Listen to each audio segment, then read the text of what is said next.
સન્નિષ્ઠ સેવાની કરીએ સાધના, જન સેવાની આરાધના.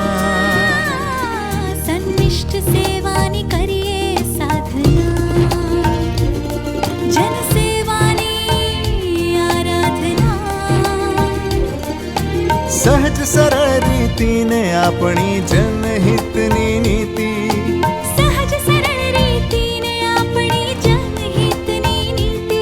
સાથે મળીને લખીએ આપણે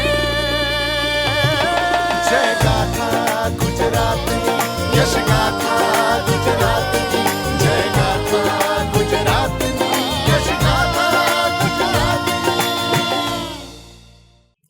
નમસ્કાર દર્શક મિત્રો, લોક કેન્દ્રિત નીતિઓ અને પ્રજાભિમુખ અભિગમ સાથે મુખ્યમંત્રી શ્રી ભૂપેન્દ્રભાઈ પટેલની ટીમ ગુજરાતના વિકાસ વારસાને વધુને વધુ સમૃદ્ધ કરવા સતત કાર્યરત છે. આવનારા સમયમાં આપણા ગુજરાતની વિકાસ ગાથામાં વધુને વધુ નવીન સોપાનો ઉમેરાતા રહે તેવી આશા સાથે શરૂ કરીએ આપણો આ લોકપ્રિય કાર્યક્રમ યશ ગાથા ગુજરાતની. સહકારથી સમૃદ્ધિ, આ કહેવતને આજે સાર્થક કરી રહ્યું છે ગુજરાત રાજ્યનું સહકારી ક્ષેત્ર. ત્યારે આ વર્ષે આંતરરાષ્ટ્રીય સહકારિતા દિવસની ઉજવણી અંતર્ગત સહકાર સે સમૃદ્ધિ કાર્યક્રમનું આયોજન કરવામાં આવ્યું હતું. કેન્દ્રીય ગૃહ અને સહકારિતા મંત્રી શ્રી અમિતભાઈ શાહના અધ્યક્ષ સ્થાને અમદાવાદ ખાતે આયોજિત કાર્યક્રમમાં મુખ્યમંત્રી શ્રી ભૂપેન્દ્રભાઈ પટેલ ઉપસ્થિત રહ્યા હતા. પ્રધાનમંત્રી શ્રી નરેન્દ્રભાઈ મોદીના નેતૃત્વ અને કેન્દ્રીય ગૃહ તથા સહકારિતા મંત્રી શ્રી અમિતભાઈ શાહના માર્ગદર્શન હેઠળ સહકાર મંત્રાલયે ખૂબ જ ટૂંકા ગાળામાં સહકાર ક્ષેત્રના વિકાસ માટે 54થી વધુ પહેલો કરી છે. કહેવાય છે કે સહકારી ક્ષેત્ર ગ્રામીણ અર્થતંત્રને સુગ્રથિત કરવાનો ઉત્તમ માર્ગ છે. ત્યારે કેન્દ્રીય સરકાર દ્વારા ગ્રામ્ય કક્ષાએ વિવિધ સેવાઓ પૂરી પાડવા માટે પેક્સને કોમન સર્વિસ સેન્ટર તરીકે કાર્યરત કરવામાં આવી છે. સહકારિતા ક્ષેત્રના વિકાસ માટે પ્રધાનમંત્રીશ્રી અને કેન્દ્રીય સહકારિતા મંત્રીશ્રીએ જોયેલા સ્વપ્નને ગુજરાતમાં મુખ્યમંત્રી શ્રી ભૂપેન્દ્રભાઈ પટેલના નેતૃત્વમાં સાકાર કરવા રાજ્ય સરકાર કટિબદ્ધ છે. રાજ્યની 9400થી વધુ પેક્સ મંડળીઓમાં મોડેલ બાયલોઝનું અમલીકરણ કરાયું છે. સહકારી સંસ્થાઓમાં તમામ બાબતો ઓનલાઈન અને પારદર્શકતા સાથે થાય તે હેતુથી રાજ્યમાં છેલ્લા 1 વર્ષમાં 3600 ગ્રામ પંચાયતોને પેક્સની સેવાઓથી આવરી લેવાઈ છે. સહકારી ક્ષેત્ર તેના પરંપરાગત વ્યવસાયથી આગળ નીકળે એ માટે પ્રધાનમંત્રી શ્રી નરેન્દ્રભાઈ મોદીએ આપેલા રિફોર્મ, પરફોર્મ અને ટ્રાન્સફોર્મના નવતર અભિગમને અપનાવીને રાજ્ય સરકાર આ ક્ષેત્રે આગળ વધી રહી છે.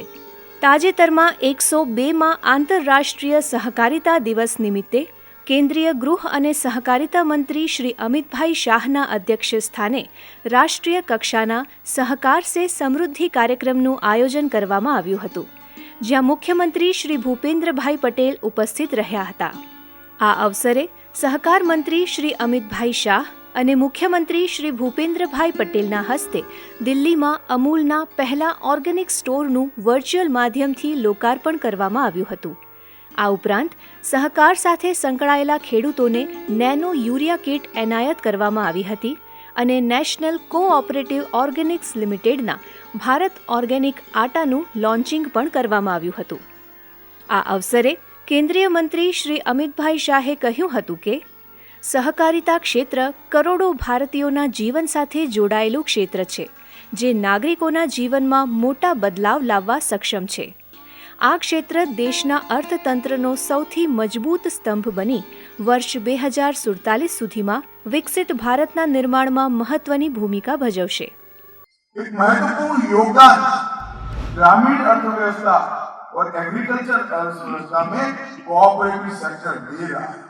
नाफेड, इफको, अमूल, क्रिप्को, कई सारी हमारी सहकारी संस्थाएं विश्व भर में प्रसिद्ध है, मगर इससे संतोष नहीं मिला है. समय आ गया है कि एक 5 साल में हम ऐसी मजबूत नींव डाले कि अगले 125 साल तक सहकारिता हर घर और हर गांव. ભારત દેશમાં સહકારિતા એ કોઈ નવો વિચાર નથી તેમ જણાવતા કેન્દ્રીય મંત્રીશ્રીએ કહ્યું હતું કે આજથી 125 વર્ષ પહેલાં મહાત્મા ગાંધી, સરદાર પટેલ, ગાડગિલજી, વૈકુંઠભાઈ મહેતા, ત્રિભુવનદાસ પટેલ જેવા અનેક મહાનુભાવોએ દેશમાં સહકારિતાની શરૂઆત કરી હતી. પરંતુ એક સમય આવ્યો જ્યારે સહકારિતા આંદોલન મંદ પડી ગયું.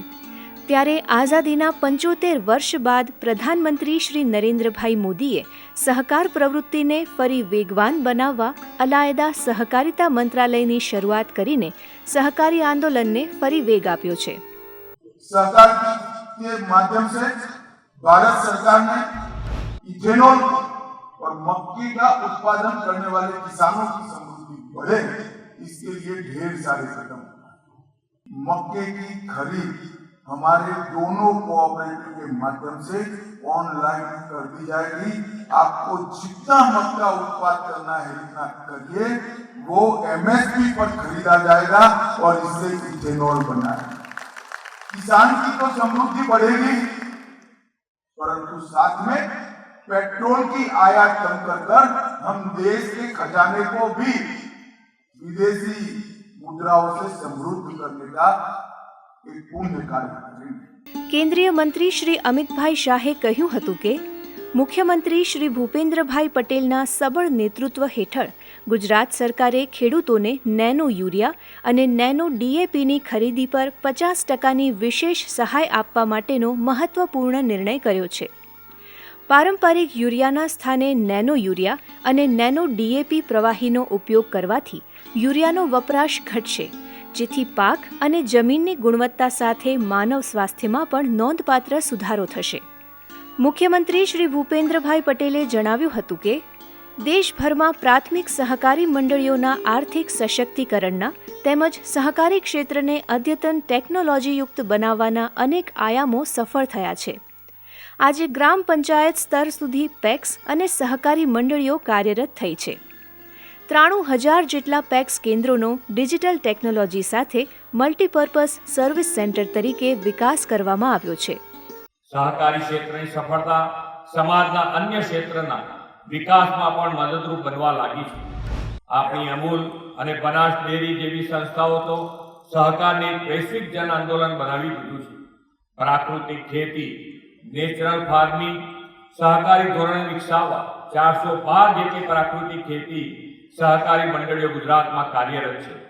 સહકારી સંસ્થાઓના નાણાં સહકારી સંસ્થાઓમાં જ રહે તેવા હેતુ સાથેના પાયલોટ પ્રોજેક્ટ થોડા સમય પહેલા બનાસકાંઠા અને પંચમહાલ જિલ્લામાં આદરણીય શ્રી અમિતભાઈના માર્ગદર્શનમાં સફળતાપૂર્વક શરૂ થયા છે.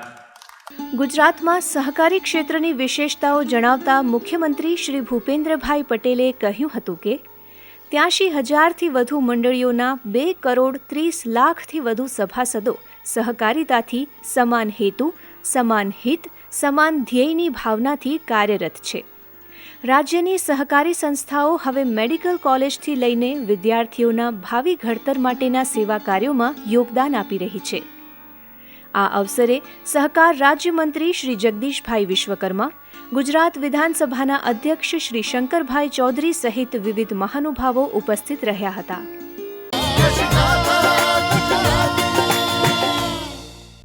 રાજ્ય સરકારના પરિશ્રમ અને સામાજિક સહકારને પગલે રાજ્યનું શિક્ષણ ક્ષેત્ર વધુ સુદૃઢ થઈ રહ્યું છે, જેનું ઉદાહરણ આપી રહ્યું છે સામાજિક સંસ્થા દ્વારા અમદાવાદ ખાતે નવનિર્મિત છાત્રાલય. વિદ્યાર્થીઓ માટે આધુનિક સુવિધાયુક્ત આ નવીન ભવનનું કેન્દ્રીય ગૃહ અને સહકાર મંત્રી શ્રી અમિતભાઈ શાહના હસ્તે લોકાર્પણ કરવામાં આવ્યું હતું. મુખ્યમંત્રી શ્રી ભૂપેન્દ્રભાઈ પટેલના નેતૃત્વમાં ગુજરાત વિકાસના અનેક આયામો સર કરી રહ્યું છે અને પ્રધાનમંત્રી શ્રી નરેન્દ્રભાઈ મોદીએ સેવેલા વિકસિત ભારતના સંકલ્પને સાકાર કરવા માટે પોતાને સજ્જ કરી રહ્યું છે. વર્ષ 2047 સુધી દેશને વિકસિત બનાવવા વિકસિત ગુજરાતના વિઝન સાથે મુખ્યમંત્રીશ્રીની ટીમ ગુજરાત આગળ વધી રહી છે. લક્ષ્ય મોટું હોય ત્યારે તેને હાંસલ કરવા માટે સરકારની સાથે સાથે નાગરિકો અને સામાજિક સંસ્થાઓ પણ રાષ્ટ્ર અને રાજ્યના વિકાસમાં યોગદાન આપવા માટે આગળ આવે ત્યારે સફળતા નિશ્ચિત હોય છે.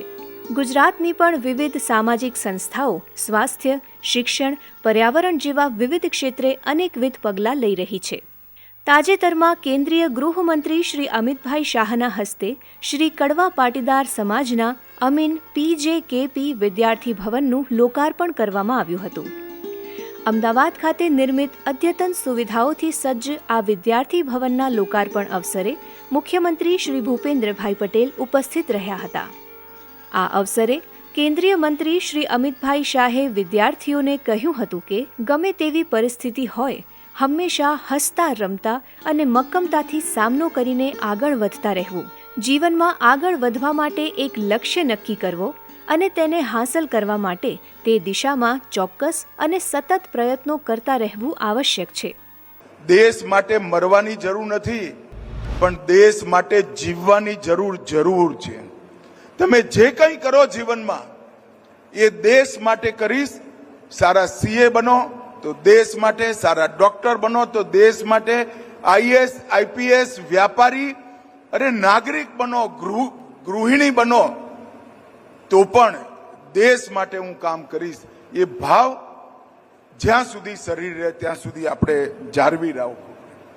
મુખ્યમંત્રી શ્રી ભૂપેન્દ્રભાઈ પટેલે જણાવ્યું હતું કે પ્રધાનમંત્રી શ્રી નરેન્દ્રભાઈ મોદીએ શિક્ષણની જ્યોત ગામે ગામ પ્રગટાવી છે. છેલ્લા 2 દાયકાથી ચાલતા શાળા પ્રવેશોત્સવ અને કન્યા કેળવણી મહોત્સવને કારણે રાજ્યમાં શિક્ષણ ક્ષેત્રે બેનમૂન વિકાસ સધાયો છે. બાળકોને સારું અને ગુણવત્તાયુક્ત શિક્ષણ આપવું ખૂબ જરૂરી છે, કારણ કે શિક્ષણ વિકાસનો પાયો છે. દેશની આવતીકાલ એવા આજના વિદ્યાર્થીઓને બુલંદ કરવા માટે શિક્ષણને મજબૂત કરવા સરકાર સતત પ્રયાસરત છે. ગુજરાત તો વડાપ્રધાનશ્રીના દરેક આહવાનને, દરેક સંકલ્પને પાર પાડવામાં હંમેશા અગ્રેસર રહ્યું છે. દીકરા દીકરીઓના શિક્ષણનો પાયો વધુને વધુ સુદૃઢ કરીને વિકસિત ભારત માટે વિકસિત ગુજરાતનું નિર્માણ આપણે કરવું છે. દરેક ક્ષેત્રમાં સામાજિક સહકાર મળે તો રાજ્યના વિકાસનો પથ સરળ થઈ જાય છે. ગુજરાતમાં તો સહકારની પ્રવૃત્તિના મૂળિયા સદીઓથી મજબૂત છે. રાજ્ય સરકારે ઉચ્ચ શિક્ષણ વ્યવસ્થાને બળ આપ્યું છે. ઉચ્ચ શિક્ષણની સંસ્થાઓની સંખ્યા શહેરોમાં વધારે હોય એટલે સ્વાભાવિક છે કે રાજ્યના તમામ વિસ્તારમાંથી વિદ્યાર્થીઓ અહીં શિક્ષણ મેળવવા માટે આવે. ઉચ્ચ શિક્ષણ માટે ગામડાથી શહેરમાં આવતા યુવાનોને છાત્ર આવાસની સુવિધા આપવામાં સરકારના પ્રયાસોની સાથે સમાજ જેવી સંગઠનો પણ ઉત્તમ દાયિત્વ નિભાવે છે. રાજ્ય સરકારે પણ સમરસ છાત્રાલયો શરૂ કરીને રાજ્યના છેવાડાના ગામડાના વસતા દીકરા દીકરીઓને પણ શહેરમાં આવીને ઉચ્ચ શિક્ષણ મેળવે તેવી વ્યવસ્થા ઊભી કરી છે. શિક્ષણ અને વ્યક્તિગત ઘડતરમાં છાત્રાલય મહત્વપૂર્ણ ભૂમિકા ભજવતું હોય છે તેમ જણાવતા મુખ્યમંત્રીશ્રીએ કહ્યું હતું કે ગ્રામીણ અને અંતરિયાળ વિસ્તારોના વિદ્યાર્થીઓને ઉચ્ચ શિક્ષણ લેવામાં સગવડતા મળે એ માટે સરકાર દ્વારા સમરસ છાત્રાલયો શરૂ કરવામાં આવ્યા છે. સરકારની સાથે સાથે સમાજ પણ આ બાબતે પોતાનું દાયિત્વ ઉત્તમ રીતે નિભાવે છે, જે રાજ્ય માટે સારી વાત છે. આ અવસરે કેન્દ્રીય ગૃહમંત્રીશ્રી અને મુખ્યમંત્રીશ્રીના હસ્તે દાતાશ્રીઓનું સન્માન પણ કરવામાં આવ્યું હતું.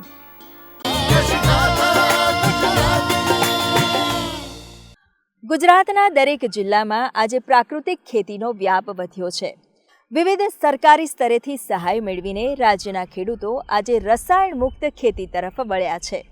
નવસારી જિલ્લા વહીવટીતંત્ર દ્વારા તાજેતરમાં ખેડૂતોને પ્રાકૃતિક ખેતી માટે સહાયરૂપ એક નવીન પ્રોજેક્ટ હાથ ધરવામાં આવ્યો છે. આવો નિહાળીએ શું છે આ પ્રોજેક્ટ. ગુજરાતના ખેડૂતો આજે રાસાયણિક ખેતી છોડીને પ્રાકૃતિક ખેતી કરવા તરફ વળી રહ્યા છે. ગુજરાત સરકાર અને રાજ્યપાલ શ્રી આચાર્ય દેવવ્રતના પ્રયાસોનું પરિણામ છે કે રાજ્યના છેક છેવાડાના ખેડૂતોએ પણ પ્રાકૃતિક ખેતી કરવા માટે માર્ગદર્શન મેળવ્યું છે. રાજ્યના દરેક જિલ્લામાં ખેડૂતો ઓછી લાગત અને વધુ વળતરની આ કૃષિ પદ્ધતિ એટલે કે પ્રાકૃતિક ખેતીને અપનાવે તે માટે દરેક સ્તરે પ્રયાસ થઈ રહ્યા છે. ખેડૂતોને આર્થિક રીતે પગભર કરવા અને ખેતીની આવક વધારવાના સરકારશ્રીના આ પ્રયત્નોના ભાગરૂપે નવસારીના જિલ્લા તંત્રએ એક નવીન અભિગમ શરૂ કર્યો છે. ડિસેમ્બર 2023થી નવસારી જિલ્લાના નાની ભમતી ગામે ખેતીવાડી વિભાગ દ્વારા જીવામૃત પ્રોજેક્ટની શરૂઆત કરવામાં આવી અને ખેડૂતોને મળતું થયું પ્રાકૃતિક ખેતી માટે આવશ્યક એવું જીવામૃત. જીવામૃત પ્રોજેક્ટ વિશે વધુ માહિતી આપતા જિલ્લા ખેતીવાડી અધિકારી શ્રી ડૉક્ટર અતુલભાઈ ગજેરાએ જણાવ્યું કે નવસારી જિલ્લાના જરૂરિયાત ધરાવતા ખેડૂતોને પ્રાકૃતિક ખેતી માટે જીવામૃત પોતાના ગામડે જ ઘર આંગણે મળી રહે તે માટે જીવામૃતનું જથ્થાબંધ પ્રોડક્શન કરવા માટે આ પ્રોજેક્ટ શરૂ કરવામાં આવ્યો છે. સહકારી ક્ષેત્રની અંદર એ ડેરી ટેકનોલોજી જે ચાલી રહી છે એની એક રિવર્સ સિસ્ટમ આપણે કહીએ એ ટાઈપની સિસ્ટમથી ડેવલપ કરવામાં આવ્યું છે. આના અંદર પ્રોડક્શન યુનિટ કક્ષાએથી પ્રોડક્ટ થતું જીવામૃત ખેડૂતોના ઘર સુધી પહોંચે છે અને ખેડૂતો પોતાના દ્વારા મેળવી અને પોતાની ખેતીમાં ઉપયોગ કરી શકે છે. આજે આ ખેડૂતો ઘણા બધા પ્રાકૃતિક ખેતી અપનાવી અને શાકભાજી, શેરડી જેવા ખેતી પાકો પણ કરી રહ્યા છે અને સારા પરિણામો મેળવી રહ્યા છે. આ પ્રોજેક્ટના કારણે રસાયણયુક્ત ખેતી કરતા ખેડૂતો રસાયણ મુક્ત ખેતી કરતા થયા છે. આવા ખેડૂતોને જોઈ આસપાસના ખેડૂતોમાં પણ આ બાબતે જિજ્ઞાસા વધી છે, જેના કારણે જીવામૃતનું પ્રોડક્શન કરતા આ કેન્દ્રને એક્સપાન્ડ કરવા તરફ નવસારી જિલ્લા તંત્ર વિચાર કરી રહ્યું છે. જીવામૃત બનાવવા સૌથી અગત્યનું છે દેશી ગાયનું છાણ અને ગૌમૂત્ર. વાંસદા નજીકના ગામની ગૌશાળા પાસેથી દરરોજ તાજું ગૌમૂત્ર અને છાણ એકત્રિત કરી બીજ કેન્દ્ર ખાતે પહોંચાડવામાં આવે છે. સાથે સાથે ગોળ, ચણાનો લોટ જિલ્લા પંચાયત દ્વારા સ્વભંડોળમાંથી ખર્ચ કરી ખરીદવામાં આવે છે. ત્યારબાદ બીજ કેન્દ્ર ખાતે આ તમામ સામગ્રીનું જિલ્લાના 6 તાલુકા માટે તૈયાર કરેલી 1500 લીટરની 6 ટાંકીઓમાં મિશ્રણ કરવામાં આવે છે, જેમાં એક ટાંકીમાં દરરોજ 1200 લીટર જીવામૃત ઉત્પન્ન થાય છે. જીવામૃત બનાવવા માટે તેને સમયાંતરે હલાવતા રહેવું પડે છે, જેથી તેનામાં ઓક્સિજનની અવરજવર બની રહે અને બેક્ટેરિયા બની શકે. આ કામ માટે ખાસ એરેટર સિસ્ટમ મૂકવામાં આવી છે, જેથી મિશ્રણ જાતે જ ટાંકીમાં ફર્યા કરે છે. આ રીતે તૈયાર થયેલા આ જીવામૃતને ખેતીવાડી શાખા દ્વારા દરેક તાલુકાના પેટા સેન્ટર સુધી પહોંચાડવામાં આવે છે અને ખેડૂતોને ન નફા ન નુકસાનના ધોરણે માત્ર ₹3 પ્રતિ લીટરના ભાવે આપવામાં આવે છે. અત્યાર સુધીમાં આ પ્રોજેક્ટ હેઠળ કુલ 2 લાખ લીટરથી વધુ જીવામૃતનું ઉત્પાદન કરવામાં આવ્યું છે, જેનો નવસારી જિલ્લાના કુલ 1331 ખેડૂતોએ લાભ લીધો છે. પ્રાકૃતિક ખેતી કરતા કાકડવેરી ગામના પ્રિતેશભાઈ પટેલે કહ્યું કે પ્રાકૃતિક ખેતીથી ઉપજ સારી મળે છે અને પાકની ગુણવત્તા સારી રહે છે, જેથી બજાર ભાવ પણ સારો મળે છે અને પરિણામે પ્રાકૃતિક ખેતી થકી પહેલા કરતાં મારી આવક ખૂબ વધી છે, જેના માટે હું સરકારશ્રી અને ખેતીવાડી વિભાગનો આભારી છું. અમારા ખેતીવાડી અધિકારી ગ્રામ સેવકશ્રીની મદદથી અમારા વાંસદા તાલુકાના નાની ભમતી ગામથી અમને જીવામૃત પૂરું પાડવામાં આવ્યું, જે જીવામૃતનો અમે ઉપયોગ કરી અને આજે પ્રાકૃતિક ખેતી કરતા થયા છે અને પ્રાકૃતિક ખેતી થકી અમે સારું એવું ઉત્પાદન મેળવી શક્યા છીએ, જેથી અમે ગ્રામ સેવકશ્રીનો તથા ખેતીવાડી શાખાનો ખૂબ ખૂબ દિલથી આભાર માનીએ છીએ.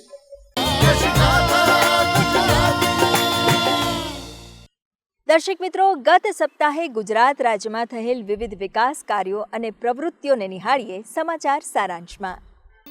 અંતરિયાળ વિસ્તારોમાં વસતા લોકો સુધી પાયાની અને નાગરિકલક્ષી સેવા સુવિધા સુનિશ્ચિત કરવા માટે મુખ્યમંત્રી શ્રી ભૂપેન્દ્રભાઈ પટેલના નેતૃત્વમાં ગુજરાત સરકારે લોકો માટે, લોકો સાથે, લોકો વચ્ચે સરકારનો નવતર અભિગમ રાજ્ય શાસનમાં અપનાવ્યો છે. મુખ્યમંત્રી શ્રી પ્રેરિત આ પ્રો પીપલ પ્રો એક્ટિવ ગવર્નન્સના પ્રેરક દ્રષ્ટાંતમાં રાજ્યના તમામ જિલ્લાઓમાં કલેક્ટર્સ અને જિલ્લા વિકાસ અધિકારીઓ તેમના જિલ્લામાં આવેલા કોઈ એક ગામની આકસ્મિક મુલાકાત લઈને ત્યાંના લોકોને તમામ સુવિધા સેવાઓ સુપેરે મળે છે કે કેમ તેની ખાતરી કરે છે. આ નવતર જનહિતકારી અભિગમ અન્વયે મુખ્યમંત્રી શ્રી ભૂપેન્દ્રભાઈ પટેલના દિશા નિર્દેશ અનુસાર સમગ્ર રાજ્યના 33 જિલ્લાઓના એક ગામોની ઓચિંતી સ્થળ મુલાકાત માટે કલેક્ટર્સ અને ડીડીઓને સૂચના આપવામાં આવી હતી. મુખ્યમંત્રી શ્રી ભૂપેન્દ્રભાઈ પટેલે ગાંધીનગરથી વિડીયો કોન્ફરન્સ દ્વારા વિવિધ જિલ્લાના ગામોમાં સેવા સુવિધાઓના સ્થળ નિરીક્ષણ માટે ગયેલા જિલ્લા અધિકારીઓ સાથે વાતચીત કરીને તેમના પ્રતિભાવો મેળવીને તમામ તંત્રવાહકોને માર્ગદર્શન આપ્યું હતું. આ ઉપરાંત મુખ્યમંત્રીશ્રીએ સ્થળ પર ઉપસ્થિત ગ્રામજનો સાથે પણ સંવાદ કર્યો હતો.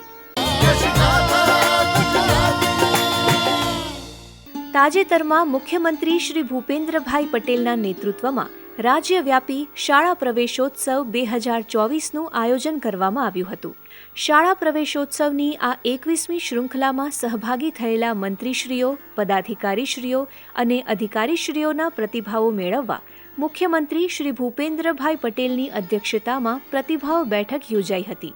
આ અવસરે મુખ્યમંત્રી શ્રી ભૂપેન્દ્રભાઈ પટેલે કહ્યું હતું કે શાળા પ્રવેશોત્સવના આ શિક્ષણ સેવા યજ્ઞની સફળતાથી વિકસિત ગુજરાત બનાવી પ્રધાનમંત્રી શ્રી નરેન્દ્રભાઈ મોદીની વિકસિત ભારતના નિર્માણની સંકલ્પના સાકાર કરવી છે.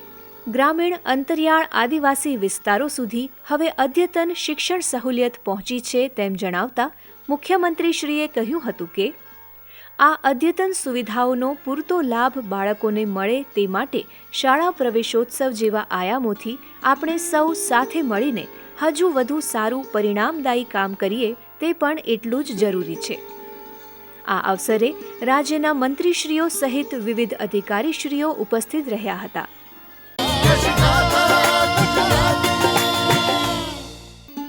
Ahmedabad Rath Yatra a journey of miracles પુસ્તકનું તાજેતરમાં મુખ્યમંત્રી શ્રી ભૂપેન્દ્રભાઈ પટેલના હસ્તે ગાંધીનગર ખાતે વિમોચન કરવામાં આવ્યું હતું.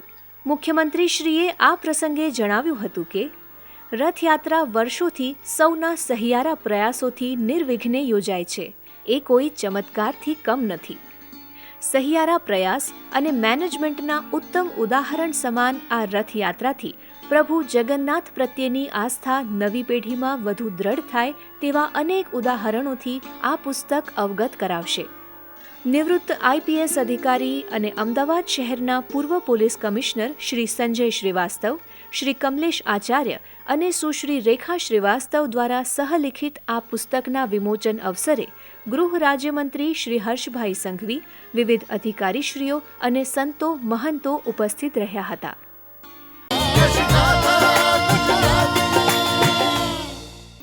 અમદાવાદની 147મી જગન્નાથજી રથયાત્રાની પહિંદ વિધિ કરીને મુખ્યમંત્રી શ્રી ભૂપેન્દ્રભાઈ પટેલે ભગવાન જગન્નાથજીના રથને પ્રસ્થાન કરાવ્યું હતું. રથને પ્રસ્થાન કરાવતા પૂર્વે મુખ્યમંત્રીશ્રીએ વહેલી સવારે મંદિર પરિસરમાં ભગવાન જગન્નાથજી અને તેમના રથની પૂજા કરી હતી. રથયાત્રાને નગરચર્યા માટે પ્રસ્થાન કરાવ્યા બાદ મુખ્યમંત્રી શ્રી ભૂપેન્દ્રભાઈ પટેલે ગાંધીનગરમાં સીએમ ડેશબોર્ડની વિડીયો વોલ પર રથયાત્રાના રૂટનું રિયલ ટાઈમ મોનિટરિંગ કર્યું હતું. તેમણે રથના લોકેશન, પોલીસ દ્વારા ટેકનોલોજીના ઉપયોગથી કરવામાં આવી રહેલી રથયાત્રાની સુરક્ષા અને સલામતીની વ્યવસ્થાની ઝીણવટભરી જાણકારી મેળવી હતી. આ પ્રસંગે મુખ્ય સચિવ શ્રી રાજકુમાર, મુખ્યમંત્રીશ્રીના અધિક મુખ્ય સચિવ શ્રી પંકજ જોશી સહિત પોલીસ વિભાગના અધિકારીશ્રીઓ ઉપસ્થિત રહ્યા હતા.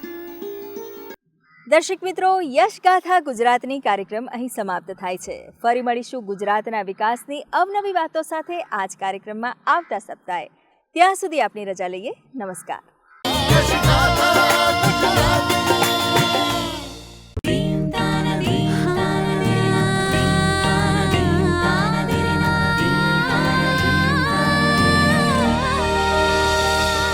સન્નિષ્ઠ સેવાની કરીએ સાધના, જન સેવાની આરાધના.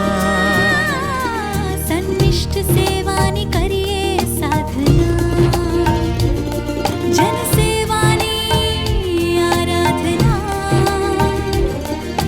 સહજ સરળ રીતિને આપણી જન